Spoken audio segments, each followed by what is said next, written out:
ఇవ్వచ్చా ఇవ్వకూడదా అనే వాటి మీద మనకు క్లారిటీ రావాలి మొదటిగా. ఈ సెక్షన్ 2H మీద మనకు క్లారిటీ వచ్చిన తర్వాత సెక్షన్ 3 ప్రకారం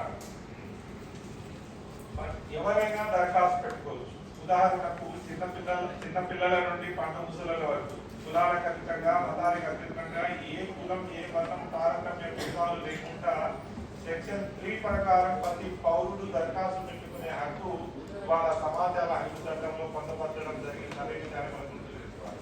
చాలా మంది ఈ దరఖాస్తుదారులు పెట్టుకునే క్రమంలో అధికారులు వారికి ఉన్న పలుకుబడి వారి యొక్క విధానాల్లో చాలా మంది వారిని భయోందోళన గురి చేస్తున్న సంఘటనలు దుస్థితి చాలా సందర్భాల్లో ఎదురవుతుంటాయి. అవి పత్రికల ద్వారా, సామాజిక మాధ్యమాల ద్వారా, టీవీల ద్వారా మనం ఇలాంటి సంఘటనలను పునరావృతం కాకుండా చూసుకోవడం నుంచి ఏ దరఖాస్తుదారుడు మన దగ్గర దరఖాస్తు పెట్టుకున్నప్పుడు దాన్ని మనం పాజిటివ్ థింగ్తో స్వీకరించి మన యొక్క బాధ్యతలను మన యొక్క విధులను గుర్తు చేస్తున్నారని మనం భావించాలే కానీ దాన్ని వేరే విధంగా భావించకూడదనే విషయాన్ని కూడా గడపడాలి వారికి గుర్తు చేస్తున్నారు. ఇప్పుడు 2H కింద